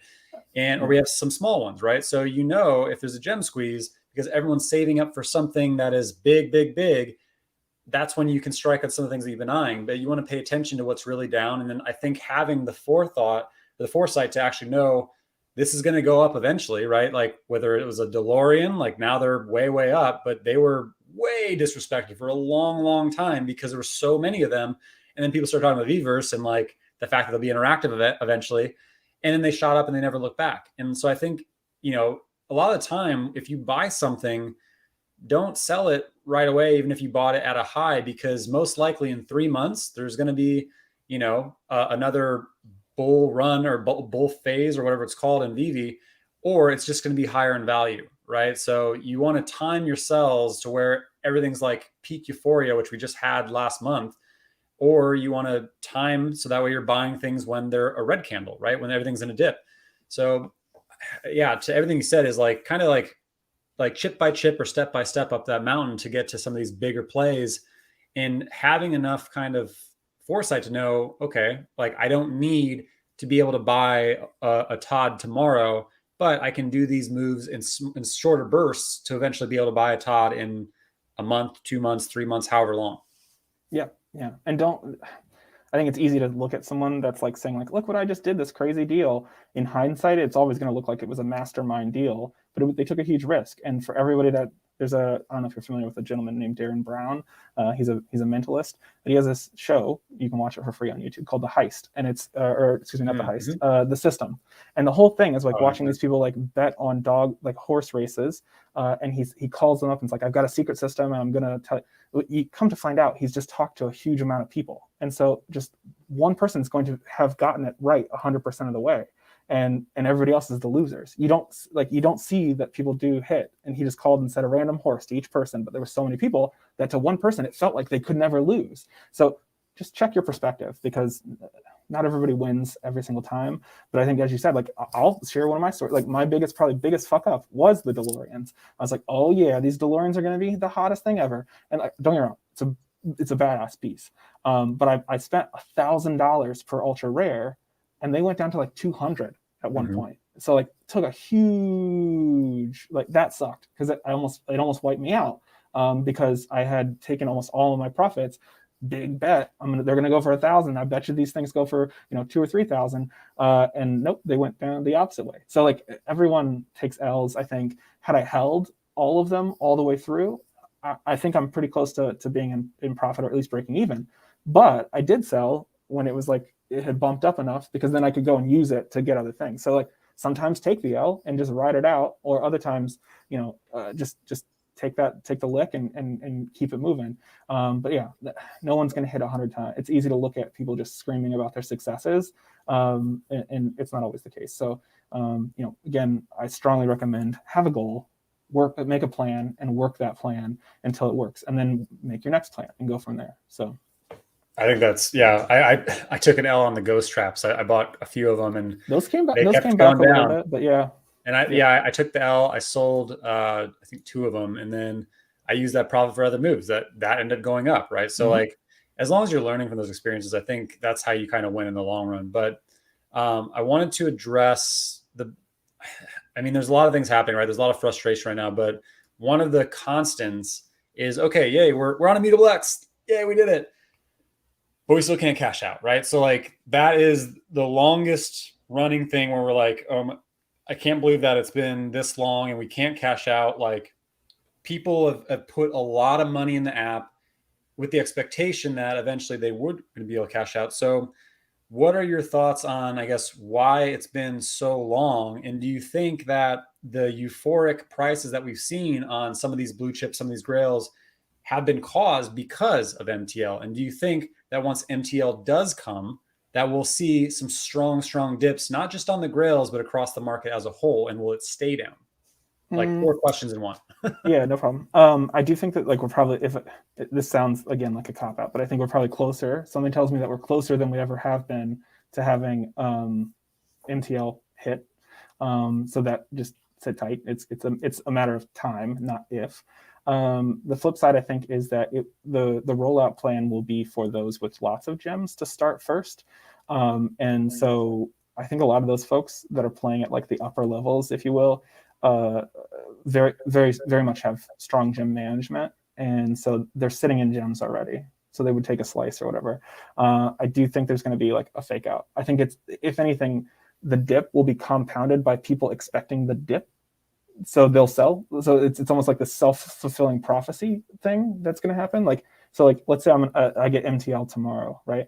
So maybe it'll be like people posting like, oh, hey, we're in that next group that's rolling out. Like, we got MTL, and then people will anticipate it and sell off. Yeah, or they're like, guess what? Like, we're doing the people that are sitting in 50,000 plus gems. Now it's 5,000. Now it's 1,000. Oh, well, next is going to be everybody or whatever. And like the dip, it's almost like everyone just waiting to sell or selling in anticipation that others will sell, and like then talking about everyone's going to sell, and like they keep amplifying it because there's this fear of like, well, I sold, and what if the price goes up or whatever. Like, to me, the MTL has always been that validation of it is now a full system, right? Like, I'm able to do this and buy and sell and buy and sell, and then take gains like actually off the app.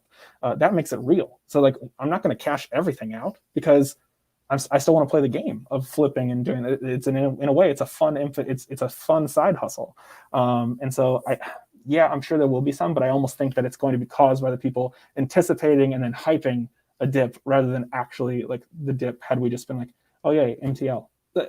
To me, I think it validates it and it makes it real. I don't think that there's going to be like those grails. Again, what's the value? If the value is only because no one could exit off the app, that these are becoming stores of value, or is it the fact that they're actually like, it's the one of X Walt Disney's partner statues that are physically in the park that I own?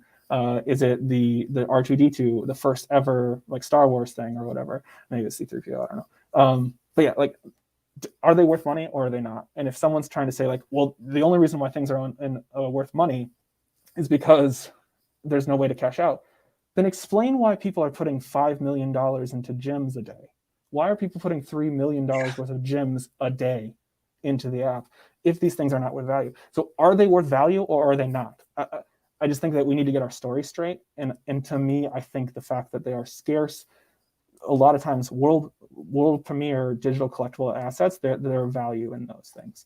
And to look at like early days, there's like, oh, there's these Todds, there's 7,500 of them. They're never going to even sell out of the store. Oh, the Todd is ugly. Like the resale is way better. The Todd is gross. Why would they do that? Oh, I wouldn't even spend $88 on the Todd. And now it's $13,000. Like, Yep. It's just, you don't know. And it's easy in the moment to get caught up in the negativity. Especially, that's why I'm saying, like, there are bigger circles than the ones that you are in. So don't sit in the echo chamber. The app is an entertainment app for a reason, but it's also part of being able to get these very, very exclusive things that are worth money because they have huge fandoms and not enough people can have them all. It would be different if everyone had like, oh, everyone gets a participation vault. No, it's a very, very exclusive thing. And so I think the value is there. Will they're going to dip and rise just as anything else will, because sometimes people, as much as they may love their Walt or they may love their Todd, need liquidity for whatever reason. And so that doesn't mean that the whole thing is like, oh, now someone sold, it's over. I mean, I sold my Spider-Man and it doubled the next week. Did I see a sale at that level? I didn't, but maybe it did. Maybe someone did pay $100K for it. But just everyone has their own thing. And like, just because I sold doesn't mean that it's now a piece of shit. Or just because I sold doesn't mean that yours is now worth less. Some people will sell and take money off the table, like as they should. Like, don't shame people because they're doing that. But also, I don't think it's going to be this big epic thing. I think if anything, it's going to MTL's finally here. Well, they took long enough, and then it'll be the next thing that we're going to all complain about, right? Like it's never going to end. But I don't think that the MTL is suddenly going to crash things. And if it does go down, it's probably because, again, a self-fulfilling prophecy where like everyone's selling in anticipation and then seeing people sell in anticipation of a dump. Like, we dumped because we all dumped. What do you want? Like, it's not the MTL. It's because the market all decided that I'm paranoid and I'm going to dump, kind of thing. So and it's also a barrier to entry that's been removed, right? Like, we've been hearing that, well, hey, I'm not investing in it. I've heard it from friends. Like, I'm not investing in it until I can cash out. Sure. Fair. And we've been hearing that since February, March, right? So like, the fact that would be removed, and now, okay, well, people are going to debate whether they're true NFTs or not because it is centralized, right? They're centralized NFTs.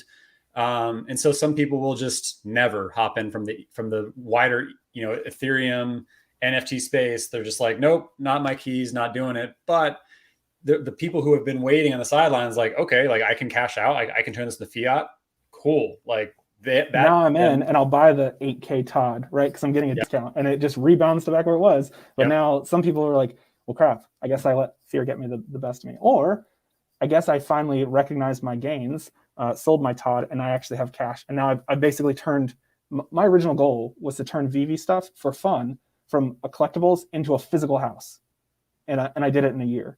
So there will be people, it's like, I bought 6 Todds taking a gamble and I turned it into a car. I turned it into a shed for my house. I turned it into a swimming pool. Like, people will be able to do that. And I think those stories will only amplify and bring more people in. So it's a benefit. And if anything, if there's any kind of dump, it's because the market decided to do that, not because MTL.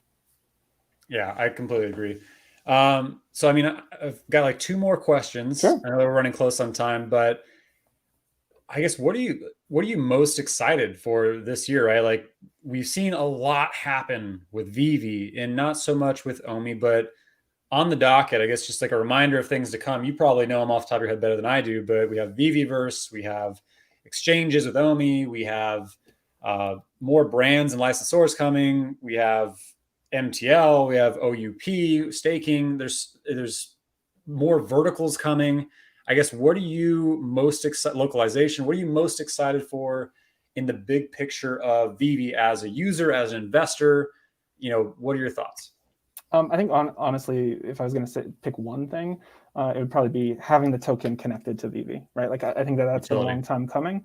And I think that opens up levels on levels and levels of the game. Like that's going to, it's not just I've got a lot of OMI, I want it connected because I want a lot of value. Like that's just a thing, right? Like, but it's more so it's going to enable tons of people to be able to level up their game to go and chase those vaults and things like that. So that I would just get off the table of like, obviously I want the token to be connected to the app so that it's the whole utility ecosystem that has been described early on comes to fruition. Beyond that, though, I'm really, really excited about some verticals that I think they could head into.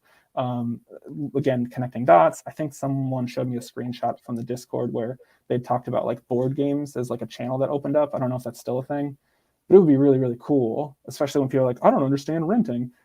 It'd be really, really cool if there was a game, like a board game that you could drop in AR, like chess or checkers or Monopoly or poker or who knows, or even a fishing game. Not just saying my part, but like a game where you could literally drop an AR and then randomly like fish would pull, and you could race each other to see who could pull a fish first or whatever with AR with your phone, something like that. And then if there's imagine if like there was only 2,000 sets of poker or only 2,000 sets or 5,000 sets of Monopoly ever. And then people can come to your showroom and play like a board game night in the VeveVerse and play your actual NFT with multiplayer NFT games in AR. Or, well, I'm going to sleep, but if you want to play poker at your house in the VeveVerse, you can rent my card deck and then play it, right? Like that is where I think it gets really, really interesting, where you can start to earn passive money on games or cars. If there's only so many DeLoreans, and if you go to Tron, if we get Tron bikes or whatever, like light bikes, like all of these things coming, and those are actually drivable. Where if you do this, and this with these different, if you complete a map with the first season 1 cars or the first season 3 cars, you get an achievement and a badge. Like there's so much gamification that can come, and that I think will be fun to realize. I think that the token stuff we just need to get is just going to be a remember when OMI wasn't in the app? How silly. But year 2, year 3, like when it starts to get serious with all these things, I think that's where it gets really, really fun. Yeah, that's a really good point. I'm really excited for like the gamification side too. And it's really cool to hear you kind of talk about the thought around mini games, right? And like I've thought that for a while. What happens if, like I don't want to talk too much speculation, but what happens if they do drop some kind of mini game or something like that and it's tied to an NFT?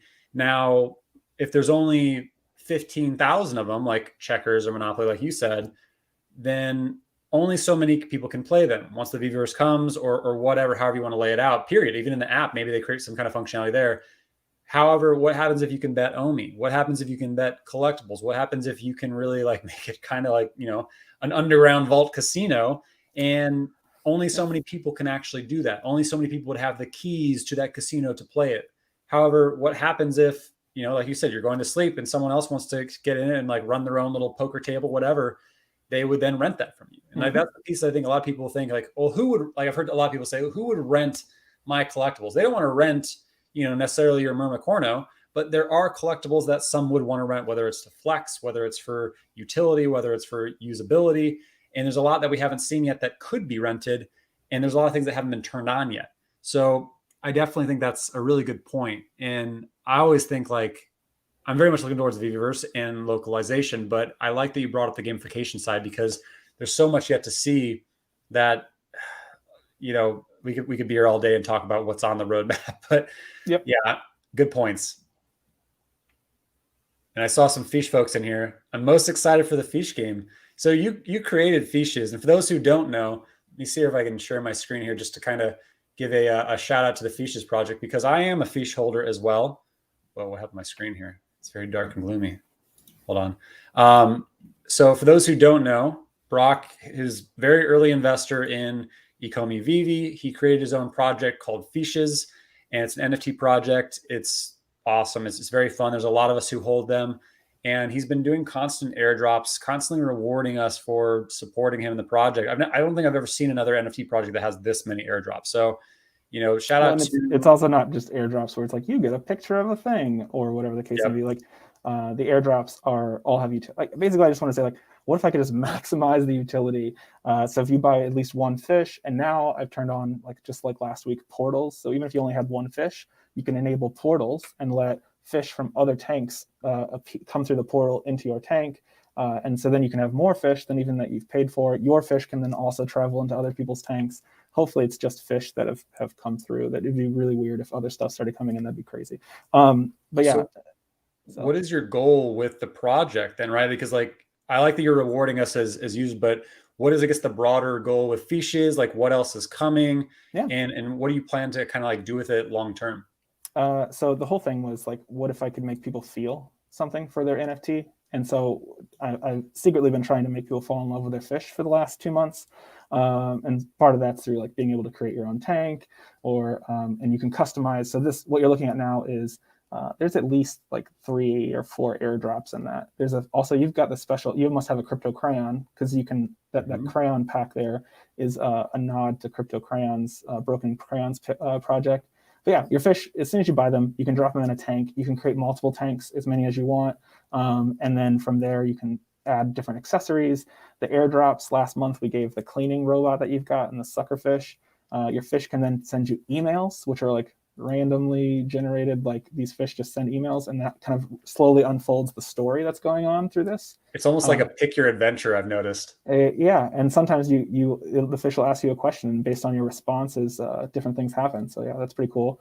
You can interact with your fish. I don't know if you've done, there's a fish communicator where you can then, you already interacted with your fish. That's good. I'm glad that you're interacting with your fish daily. You did all of them already? Okay, well, cool. Can I show a sneak peek, like a world exclusive? Ooh, yes. So go to the URL bar and go to tank number 1. Sorry, hold on. Did I kept the address in here? Yeah, so just change whatever number your tank is to just the number 1. Number 1.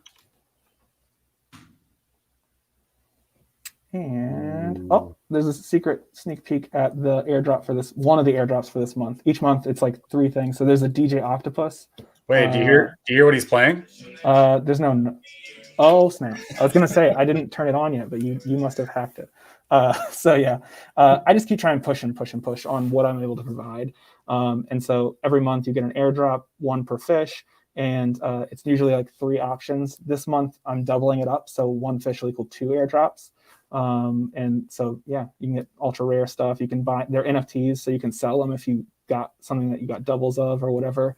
So yeah, tons of stuff there. And then I think what the comment was is they're excited for the game. So again, I was just pushing like how can I give more utility? And so I'm actually creating a full player versus player game for the fishes. And so 1 fish will equal a complete player. So the fish will actually go into like mech suits. Because fish need to fight each other. No, there'll be a whole story explaining why. But then you'll be able to battle each other with fish. I'm working on making it to where you can maybe earn some stuff, but I don't want to make like a token. My whole thing is like you pay once, that's your ticket to ride. Everything else is just bonus on top of bonus on top of bonus. So there'll be a game, and there's like there's like 2 wild and crazy ideas that I'm considering doing, but I don't like to talk about something unless I really do it. So. But yeah, basically, it's not the type of project where like we hype it to the moon. It's a very chill community where I'm happy to answer questions about anything. If you have a fish, you can build tanks. You can sling them to your TV, so you can have a fish tank that's on your TV. That's real. And that's just for me, it's been interesting to hear people like, no one understood NFTs in my house until they saw my fish swimming around my television. And I was like, oh yeah, those are my NFTs. And stuff like, oh, did a boot just fly by? That was weird. I don't know. I've been watching that boot. I'm like, what portals are crazy. There's a couple of things in here I like. Like I've said, I want DJ Squiddy, which would be great. I don't know how you get them, but airdrop. I like this boot it's a too, random chance. in. Oh, that is weird. I've never seen that before. That's crazy. But yeah, anyway, so it's a fun project. It's meant to be basically just like you can build something. You get immediate utility with the tanks. You get airdrops, which then have more utility. If they die, that'd be weird. But maybe they go to the fishy underworld. Just tons and tons and tons of story. And it's 12 months of content. And if we continue, then maybe we'll go further. But it's not the type of project that you just hype it to the moon. Some people have sold airdrops, though, and made their money back already. So like, that's on a market. I can't control that. But and then there's artist drops where there's been exclusive artist content that you can buy for exclusive things. So the whole thing is really just like, how far can we push what an NFT is? Can I make you feel for your fish? And most of the people that do jump in seem to love it, rave about it. So that's been exciting to see. But yeah, like I said, I'm happy to do this. I'm not trying to make money. I've actually like used the money for some interesting things that'll be coming forward too. So we'll see. How much for fiche? It is 0.033 fiche. So if you go to fiche or fiches.com, you can mint your own. You can go on OpenSea if you want, but you can just mint your own for the base price that they are. So it's 0.033 Ethereum. Most projects are like 0.08 or more. So it's like a third of the cost. So if you want to just get multiple fish, you can. One fish is one airdrop. But again, I didn't jump on here to promote my project. It's just I know, but I love seeing all the fish fam. Like people love like I said, project, I wanted to make like something. a whole lot of people who love it. I mean, I love it. Like you saw, I interact with them as many days as I can. Like I'm like, oh, what time is it? Or I gotta interact with my fish. Like I know that choose your own adventure thing with the emails and all that. Like I'm always like, what am I gonna get? Like I got the mine as an airdrop. I got the sucker fish, and I really want that DJ squid. So it's always like exciting. Like, what am I going to get from Brock this month? Right? You know, like it's always like an airdrop every month. So yeah, and sometimes there's extra airdrops too on top of it. Like if something weird happens in your tank, for some people, like a trident started raising up out of their tanks, and then they got a trident NFT. Some people had a bottle floating across the top of their tank, and there was a message inside that they got that as an NFT. So the whole thing is like surprise and delight and just a wild and crazy adventure that, again, you can jump into if you want to. It's not the type of project where we hype it to the moon or whatever. For me, it's been interesting because it's an NFT that the floor price actually is 0 because no one sold their fish, like because they actually like the NFT. And it is, so yeah, I wanted to do something different and change what an NFT could be and then just push the limits. So hoping to keep doing that. And the DJ Octopus is not the only cool one that's coming out this month. I'm excited for this month's airdrops, but again, if you don't want to jump in, that's totally fine. We can still be friends. I know for a lot of people it's like VV only, but I'm trying, as we move more into the Ethereum ecosystem, to give something that was like a ticket to ride in a crazy adventure and get entertainment out of it. No, I love it. And again, love what you're doing with the project in the wider NFT space. Let's take like 2 or 3 questions and then we'll hop, because we've been running along, if that's good with your time. Yeah, totally fine. I'm curious. I'd be like, you've talked about collectibles that have been disrespected, and like, Martillion asked, disrespected collectibles, Groot, Stamps, Wally, what else? What are your thoughts on, I guess, we've already touched on, you look where others are not looking, or look in the shadows. And so what do you think, I guess, today, where people are not looking, like what are some disrespected collectibles that you think long-term or even in the short term could do pretty well in value that no one's looking at? So I'll say this. I did say similar to what I'll say now in the spaces. I'm not trying to pump my bags or anything like that. So don't race into these if you don't think it's a good idea, or whatever the case may be. Don't race into these guys. Yep, definitely. But I do think that I've recently got a Mondo book, and seeing like the last couple of years of their work. I hope that there'll be more Mondo. But for me, Mondo is one of the first Comic-Con exclusives that we got, and it's 2D. And so I think 2D as a whole is disrespected in Veve, not just Mondo, but like all of the NFT world for the most part is 2D. My fishes are even 2D, even though they're animated and whatever. But like 2D is what a lot of NFTs are. And so for those new people that are going to be coming into Veve, 2D doesn't bother them. Like I think if anything, especially when it's like looking at how highly sought after some of these Mondo posters are, and that it's a first Veve comic exclusive, that one makes sense. The fact that Bill and Ted will be coming to Veve in their likeness, having 2 Bill and Ted posters next to like a phone booth or whatever else we end up getting, to me, I could see people wanting those or coming back to those after the fact. So for me, grabbing a couple of those posters now makes sense. Looking at, again, more the rest of the Comic-Con exclusives, like those Cthulhu's, those folks make a game. So if we did see board games coming to Veve, or that book opens up, the book opens up and that was all cool. But if you look inside the side of the book, like they designed all the pages, not just the ones that we see. Like, why would you do that? Brock, don't talk about the things that I'm scooping up in secret.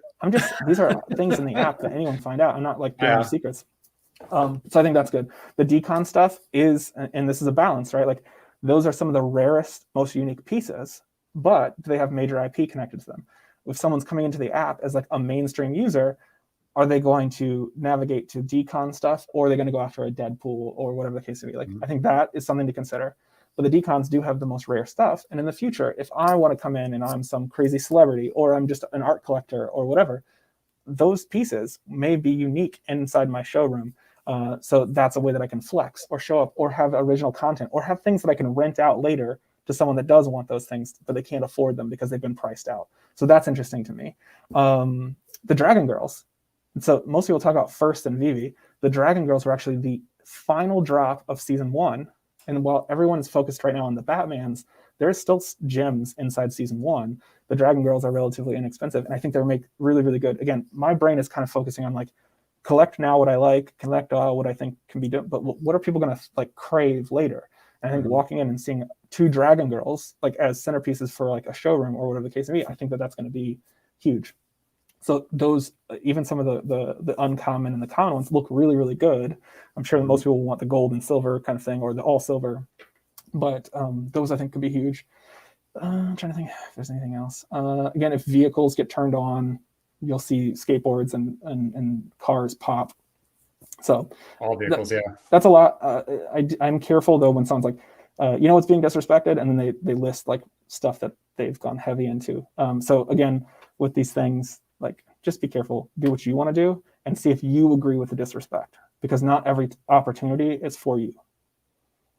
Well said, and I agree with a lot of things you said. So thank you for that. I think that's you proved your point, right? Like, look where everyone else is not looking, right? Everyone's looking at Batman's, everyone's looking at the statues, the Disney, and there's a bunch of gems still in season 1 that people are sleeping on, and other things that are out there as well. So I like that kind of thought pattern, because eventually, like, people slept on several things that ended up being much more value, right? Like we were just talking about the Mighties, and I don't want to talk too much about the Mighties, but they were $8. Like, they were really, really cheap forever. The comics, like the Marvel comic #1, think back to those days where we all got them for $4, right? Yeah, for $4. People were stacking hundreds of them, and several people sold all of them when they didn't rally the next week, right? And then some people sat on them, and like they have now a forever, well, not forever, but a very, very large bankroll. They're like, oh, I need to buy something, I'll sell 5, and like they can just buy whatever they want because they stacked up 100 and sat on it. Like, that's the kind of foresight moves that you want to do,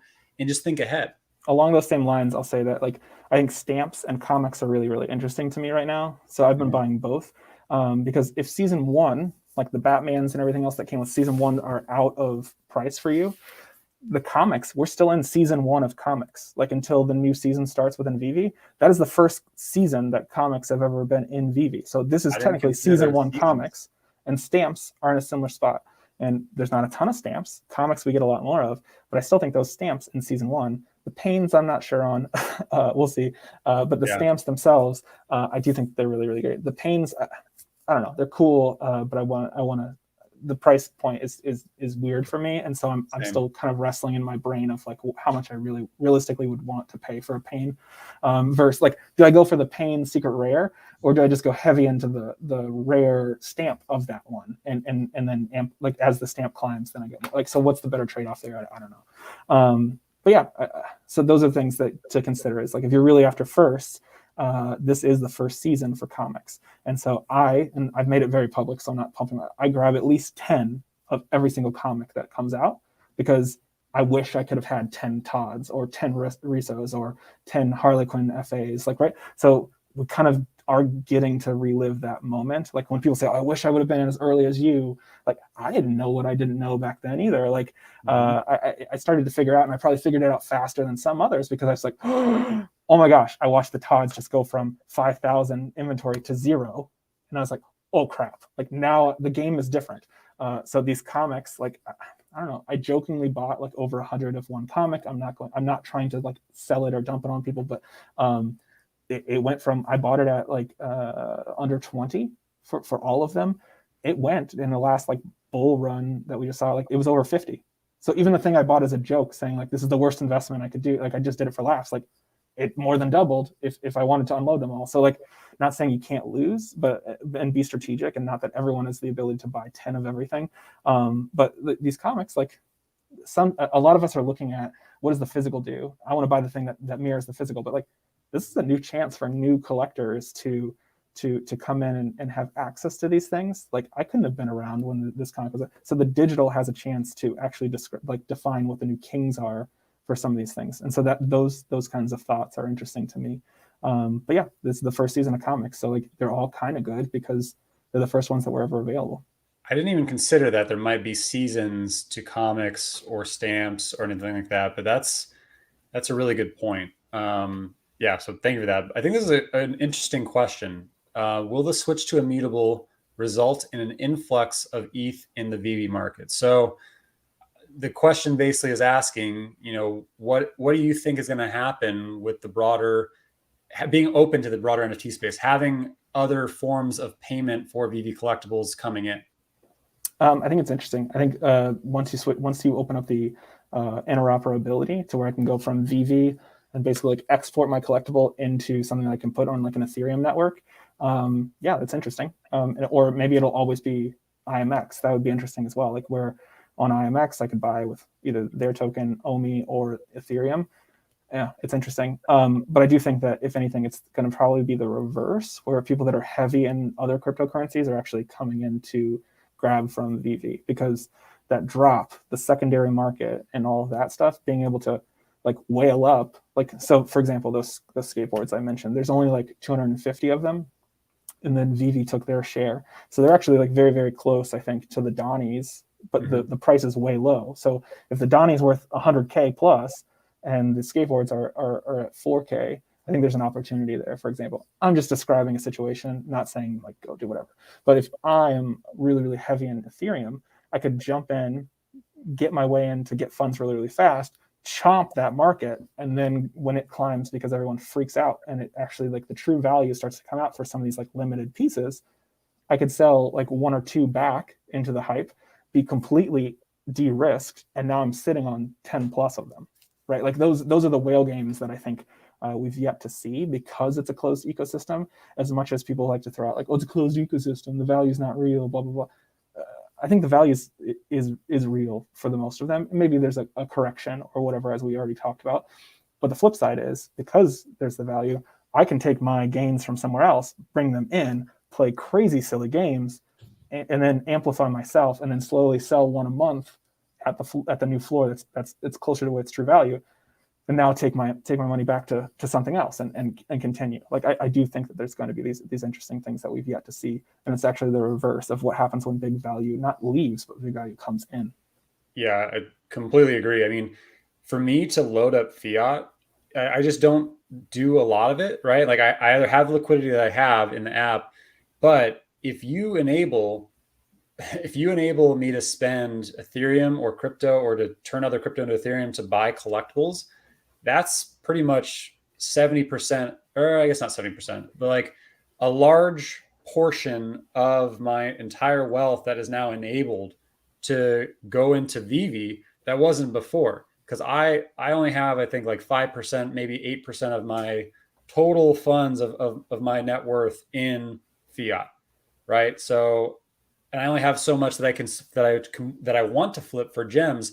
But if you turn on the ability for me to be able to buy some of these things with Ethereum, I'm not an ETH whale, but I can definitely make some moves to become a mini ETH whale, and then be able to make some really, really select moves with my collecting strategy, and to be able to flip and kind of ride those highs and sell, just like you explained. So that's really, really good point. And I like how you explained it, because it got my head kind of thinking like, ooh, I could do some moves today to be prepared for that when that does happen. So, yeah. And then one last question, because I think it asked it a few times. I want to make sure that I touch on it, and then we'll kind of wrap this up. And that was, where was it? Tokenomicon asks Caloscope. So what are your thoughts on Caloscope? We recently saw that an article came out that you're an advisor with Caloscope. So what are your thoughts on the project? I know we've talked a little bit about fishes. We've talked a lot about VV and Ecomi. What I know you're a former advisor at GoChain, or sorry, or some other one. So I want to kind of get into that a little bit. Yeah. So it's I think recently announced, but I've been working with them for the past couple of months. So I'm not doing direct development, but helping with some of their developers, kind of guiding like, here's how I've done this before, here's how I've done that. And I think for a lot of what they've already been doing, like the plan has already been kind of sound. It's interesting to see what they're doing. I think they're carving out an interesting niche. And I think that similar to how VeveVerse got their stuff, I think CalScope will be able to kind of thrive in a different kind of arena, but do similar things. And so, yeah, I think that it'll be successful. From everything I've seen, it seems like they've got a lot of thought. So the reason what drew me to them was them not only just, I think there's a difference between somebody that's just chasing and then someone that's got a genuine idea. I think their genuine idea is something that is interesting and will have a lot of different applications. And so I'm helping out with that. And then they've got some gamification stuff, which I've got background in, both for gamifying of users, creating games, to where it needs to have a kind of like layers and interesting things there. So I'm super excited to work with them. It would be interesting if some things kind of some worlds start to merge. That would be really cool. If who knows what the future holds, but fish are interesting and CalScope's interesting. So we'll see. No, I love it. So I mean, we've gone pretty strong. So I appreciate you taking time to hop on here. For everyone who is wondering for more information, you can reach Brock on Twitter. You can look at Fish's project, which is also on his Twitter, and there's also a Twitter for Fishes. There's a Discord, the Fish Court as well. So I have I've included all of the information details about Brock, his project, all that in the details of this video, so you can find it there. Any last minute thoughts, tips, recommendations from you, Brock?